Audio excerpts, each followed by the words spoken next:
प्यारे बच्चों नमस्कार। ओलंपियाड 2024-25 का जो आपका पेपर है कक्षा 6वीं से 8वीं का, इस पेपर के हम पूरे सॉल्यूशन को देखेंगे। तो आइए शुरू करते हैं आपके पहले ही प्रश्न से। इस प्रश्न पत्र में 6 भाग हैं और 6 विषयों का अलग अलग ही मूल्यांकन होगा। अब जो आपका पहला भाग है उसमें पहला भाग है आपका हिंदी, फिर आपका आगे अन्य विषयों का शुरू होता है। तो अब मैं शुरू करता हूँ पहले हिंदी से ही, जिसमें आपको ये पैराग्राफ पढ़ना है। अच्छे स्वास्थ्य के लिए खेल अति आवश्यक हैं आदि। हम नियमित रूप से खेल खेलकर अपने स्वास्थ्य को आप पढ़ सकते हैं, चुस्त व तंदुरुस्त बनाए रख सकते हैं। ये मेरे ख्याल से आप सबको सरल पड़ता है। अब यहाँ पर इन्होंने ये भी दे दिया कि कबड्डी भी एक ऐसा खेल है, कबड्डी की बात आ गई और यह कितने 4000 वर्ष पुराना खेल है। इसके बाद भारत, नेपाल, श्रीलंका, पाकिस्तान आदि में ये लोकप्रिय है। कबड्डी जो बांग्लादेश का राष्ट्रीय खेल है, श्रीलंका में यह गड्डी, महाराष्ट्र में हुतुतु, नेपाल में दोदो, बंगाल में हुदुदु और दक्षिण भारत में हेदु गेदु के नाम से प्रसिद्ध है ये खेल। तो आइए देखते हैं, यह खेल 2 टीमों के मध्य खेला जाता है और प्रत्येक टीम में 7-7 लोग रहते हैं। क्वेश्चन देखते हैं, दक्षिण एशिया में किस खेल का जन्म हुआ? तो वही कबड्डी की बात हो रही थी। देखिए पहले ही दिया हुआ है कि कबड्डी का इसमें है और दक्षिण एशिया में इसकी उत्पत्ति हुई। कबड्डी को होदो दोदो नाम से जाना जाता है। कहाँ पर इसे दोदो बोलते हैं? तो नेपाल में दोदो बोलते हैं इसके लिए। ये उत्तर हो जाएगा इसका। आ रही हो तो लाइक और देश सब्सक्राइब स्तर कर पर सकते खेले हैं। जाने वाले खेल कहलाते हैं। देश स्तर पर जो खेले जाते हैं वो राष्ट्र स्तरीय कहलाते हैं। ठीक है। कबड्डी की एक टीम में कितने 7 खिलाड़ी होते हैं? अनुशासन शब्द में, अब इन्होंने एक सरल प्रश्न पूछ लिया। अनुशासन शब्द में उपसर्ग है वो है अनु, जैसे अनुकरण, अनुसरण, अनुश्री, अनुराग, ऐसे अनुशासन, शासन में आगे अनु लगा है। इस प्रकार से 5 प्रश्न किए। अब हम चलते हैं अगले प्रश्न के लिए, जहाँ पर पूछा हुआ है नील गगन में उड़ते बादल। ये पद्यांश है। जैसे अंबर का हो काजल, जो बादल हैं वो काजल के समान काले हैं। प्यासी होती है जब धरती, बरसा जाती भरकर जल। जब धरती सूख जाती, गर्मी होती है तो गर्मी के बाद वर्षा आती है। छम छम करती बूंदें नाचे, बजती हैं वर्षा की पायल।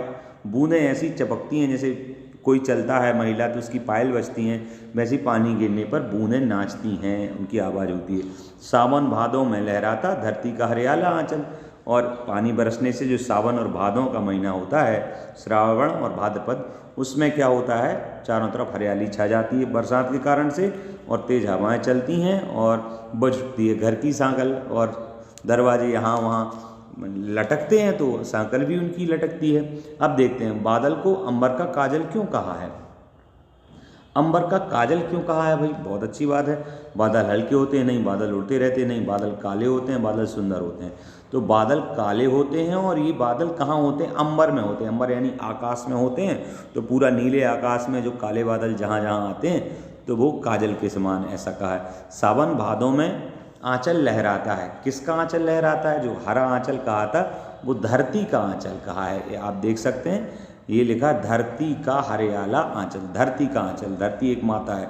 उपयुक्त कविता का उचित शीर्षक है नीला गगन, हवा, धरती या बादल। तो बताइए इसमें किसके बारे में बात की गई है? नीला गगन के, हवा के, धरती के या बादल के बारे में। तो पूरी ही उसमें आप पहली लाइन में देखें, नील गगन में बादल, फिर अंबल का वही काजल, फिर वर्षा वर्षा। तो इसमें किसकी बात करी गई है? बादल की बात की गई है। अंबर शब्द का अर्थात है आकाश, है ना। कई है वस्त्र भी होता है, पर यहाँ पर अंबर मतलब है आकाश। धरती का तत्सम रूप है। तत्सम वो कहलाते हैं जो सा यानी संस्कृत के समान होते हैं। तो तत्सम का, जैसे मृदा मिट्टी का तत्सम है, पर यहाँ धरती का पूछा है तो धरती का हो जाएगा धरा। इसके बाद अगला प्रश्न है, इस पोस्टर को देखकर नीचे दिए गए प्रश्नों का आपको उत्तर देना है। तो देख लीजिए इसमें क्या है। यह है कामधेनु दूध पिएंगे बच्चे सदा रहेंगे हट्टे कट्टे। ये गाय का चिन्ह बना है और यहाँ दूध पिएंगे बच्चे सदा रहेंगे हट्टे कट्टे, ये बात कही गई है। ये कामधेनु दूध का वो बना हुआ है, अच्छा दूध, कामधेनु दूध, कामधेनु दूध इसका नाम है। तो इस प्रकार से अब हमने इसको चित्र को देख लिया है, तो अब इसके अपन प्रश्नों पर चलते हैं। 2 पैकेट लेने पर जो है 100 ग्राम शक्कर फ्री मिलेगी, ये लिखा हुआ है 100 ग्राम शक्कर फ्री मिलेगी, ये इनका विज्ञापन है। अब अपन इसके प्रश्न देखते हैं, क्या है, फ्री शक्कर कब प्राप्त करेंगे? तो तो कामधेनु के 2 पैकेट लेने पर। अगला, पोस्टर में कौन से दूध की बात कही गई है, तो पोस्टर में पाउडर के दूध की, पैकेट के दूध की, तो पैकेट बना हुआ है उस पोस्टर में, तो पैकेट के दूध की बात कही गई। पोस्टर में विज्ञापन दिया गया है गाय के दूध का, शक्कर का, दूध पीकर हट्टे कट्टे होने का, या कामधेनु दूध का। तो गाय के दूध का नाम कामधेनु दूध का दिया गया, वो पैकेट बंद दूध है। तो जो गाय के भी दूध इसमें हो सकता है क्योंकि गाय ही बनी हुई है। कामधेनु दूध पिएंगे सदा रहेंगे हट्टे कट्टे, अच्छा दूध कामधेनु दूध, तो कामधेनु दूध का विज्ञापन है। दूध पिएंगे वाक्य में, दूध पिएंगे बच्चे, इस वाक्य में रेखांकित शब्द है। जो पिएंगे जो शब्द है ये जो है ये क्या है, संज्ञा है, क्रिया है, सर्वनाम है कि विशेषण है। तो संज्ञा अर्थात नाम होता है, तो पिएंगे तो कोई नाम है नहीं, तो इसलिए ये गया। फिर क्रिया, हाँ पीना या पिएंगे या पिया था ये क्रिया है, तो इसका ये आंसर हो जाएगा सर्वनाम। जब अपन संज्ञा की जगह जो और बोल देते हैं, जो अन्य शब्द बोलते हैं वो सर्वनाम कहलाते हैं। विशेषण जो विशेषता बताते हैं, तो पिए की कोई विशेषता नहीं बता रहा, तो इसका आंसर हो जाएगा बी। अगला प्रश्न फ्री शब्द है। फ्री जो शब्द है वो भारतीय भाषा का शब्द नहीं है, अंग्रेजी का शब्द है, और अंग्रेजी एक विदेशी भाषा है, इसलिए इसको अपन बोलेंगे विदेशी। अगला है सूचना को पढ़कर, नीचे ये डिब्बे में जो सूचना दी गई है इसको पढ़कर के नीचे दिए गए प्रश्नों के उत्तर देना है। तो पढ़ लीजिए भाई इनको। पुस्तकालय कार्ड अपने साथ रखेंगे, सभी बच्चे कक्षावार कतार में जाएंगे, पुस्तकालय में शोर नहीं करेंगे, अपनी बारी का इंतजार करेंगे, पुस्तक मिलने पर शांति से बैठकर पढ़ेंगे, पुस्तक को सुरक्षित रखेंगे, समय समाप्त होने पर शिक्षक को पुस्तक वापस कतार में ही लौटाएंगे, और वापस कतार में ही कक्षा में लौट के आएंगे। ये आदेश अनुसार किसका नोटिस है, प्रधानाध्यापक का। प्रश्न पढ़ेंगे, पुस्तकालय में प्रवेश करने के लिए आवश्यक क्या है, तो पुस्तकालय का कार्ड आवश्यक है, उसी को लेके जाओगे तो प्रवेश मिलेगा। पुस्तकालय के अंदर आवश्यक है, क्या होना चाहिए, बातचीत करना है, नहीं। शांति एवं अनुशासन, बिल्कुल। खेलना तो हो नहीं सकता पुस्तकालय के अंदर, जोर जोर से पढ़ोगे दूसरों को डिस्टर्ब होगा, तो ये भी नहीं, तो 20 का आंसर हो जाएगा। अगला प्रश्न, यह सूचना किसके आदेश पर दी गई है, यह सूचना नीचे लिखा था आदेश अनुसार प्रधानाध्यापक, तो डी आंसर हो जाएगा। प्रश्न नंबर 19, पुस्तकालय शब्द में मूल शब्द क्या है, तो इसमें मूल शब्द है पुस्तक, और पुस्तक का आलय स्थान, तो बन जाएगा पुस्तकालय। अगला है, पुस्तकालय में शांति से बैठना चाहिए, यह वाक्य कौन से टाइप का, आदेशात्मक है कि इच्छात्मक है कि प्रश्नवाचक, तो इच्छा वाक्य नहीं है, प्रश्नवाचक वाक्य भी नहीं, नकारात्मक भी नहीं, आज्ञावाचक है। वैसे आज्ञावाचक भी नहीं है, ये सलाह है, इस चैनल को आज्ञावाचक के रूप में ही जाएगा, डी में। अगला प्रश्न अपन चलेंगे जो कि यहाँ पर दिए हुए हैं, अंग्रेजी यहाँ से शुरू हो गई है। यहाँ पर पहला प्रश्न है, choose the correct answer to fill the blanks. देखते हैं पहला ही प्रश्न, आई वेक अप 6 o'clock लिखा है। जब भी नाम आ जाए टाइम का, 1 बजे 2 बजे 3 बजे, तो फिर आपके लिए एट लगाना पड़ता है, एट 6 o'clock, तो इसका आंसर हो जाएगा ए, है ना। जब आगे क्वेश्चन, जब कोई दिन का नाम आता है तो ऑन आता है, ऐसे अलग अलग महीने के नाम में इन अलग अलग रहता है। इस वीडियो का लिंक भी मैं कमेंट डिस्क्रिप्शन में दे दिया है कि इन कहाँ आता, ऑन कहाँ आता, तो आप देख सकते हैं। I have non him 5 years। अब 5 years यहाँ पर है तो क्या आएगा, एगो, फ्रॉम, फॉर या सिंस। तो फ्रॉम और एगो तो संभावना ही नहीं, क्योंकि समय की बात है और ये पहले की बात है, तो यहाँ पर आना है फॉर और सिंस में से। तो जब निश्चित नाम हो कि 1997 से या इतने दिन से, तो आता है सिंस। जब निश्चित नहीं 5 year कि कौन से 5 year, तो ये अनिश्चित है कि कौन सा सन, कोई महीना नहीं आया, तो यहाँ पर आएगा फॉर, क्योंकि यहाँ पर किसी महीने, साल, दिन का नाम नहीं है, बस 5 साल लिख दिया, 5 years, तो आएगा सी फॉर। इसके बाद नेक्स्ट क्वेश्चन है, my father is 47 year old and my mother is 46।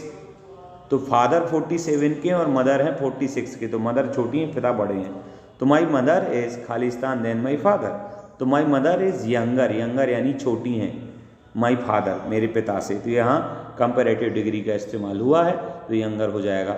अब यहाँ पर Mohan is intelligent student in our class, तो यहाँ पर इंटेलिजेंट सुपरलेटिव डिग्री के लिए हुआ है, तो सुपरलेटिव डिग्री में आगे द आता है और मोस्ट भी आ गया, तो द मोस्ट इंटेलिजेंट हो जाएगा, ए आंसर इसका। Mona did not go to school, ये पास्ट टेंस का वाक्य है। तो स्कूल नहीं गई थी। खालिस्तान सी वाजिल, वो बीमार थी। तो और वो बीमार थी, किंतु वह बीमार थी, बिकॉज यानी क्योंकि वह बीमार थी, इफ़ यानी यदि बीमार थी। तो आप बताएंगे मोना स्कूल नहीं गई थी क्योंकि वह बीमार थी, क्योंकि लिए बोलते हैं बिकॉज, तो यहाँ आ जाएगा बिकॉज। आई ब्रॉट फ्रूट्स, तो यहाँ पर आई ब्रॉट फ्रूट्स, खालिस्तान सम वेजिटेबल्स, तो broad fruits, I bought fruits लिखा है, बाय का बॉट बनेगा, तो मैंने फ्रूट्स खरीदे एंड वेजिटेबल्स खरीदी, तो बी आंसर हो जाएगा इसका। बट स्टिल और तो नहीं आएंगे। अब आपको सिनोनिम चूज करना है। सिनोनिम यानी पर्यायवाची, तो एडमिट यानी स्वीकार करना, तो इसका सिनोनिम हो जाएगा कन्फेस, कन्फेशन जो उसका संज्ञा बनता है। एंट्री तो कहीं प्रवेश करना है, जॉय यानी आनंद, एक्सपेक्ट यानी कोई आशा करना, अपेक्षा टाइप से, तो एडमिट का हो जाएगा कन्फेशन, ठीक है, कन्फेस। आगे लिखा है एम्बिशन, एम्बिशन एक तरह से महत्वाकांक्षा, तो यहाँ पर टोयल नहीं, कलेक्ट एकत्रित करना, गोल, गोल भी एक उद्देश्य या लक्ष्य होता है, ट्रबल यानी परेशानी, तो इसका एम्बिशन का हो जाएगा सी से गोल से। अब आपको एंटोनिम बताना है। अराइव, अराइव का एंटोनिम क्या होगा, तो देखें अराइव यानी जब ट्रेन स्टेशन पे पहुंचती है मान लो कि, तो उसे बोलते हैं ट्रेन का अराइवल, ये अराइव हो चुकी है, आ चुकी है।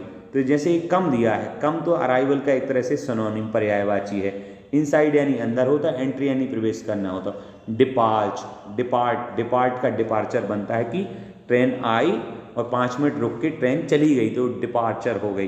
तो अराइव यानी पहुंचना और डिपार्ट यानी चला जाना, तो इसका एंटोनिम यानी विलोम वो बनेगा ए, डिपार्ट। इसके बाद फ्लोट, फ्लॉट का बनेगा स्विम, सिंक, हैंग और वॉश।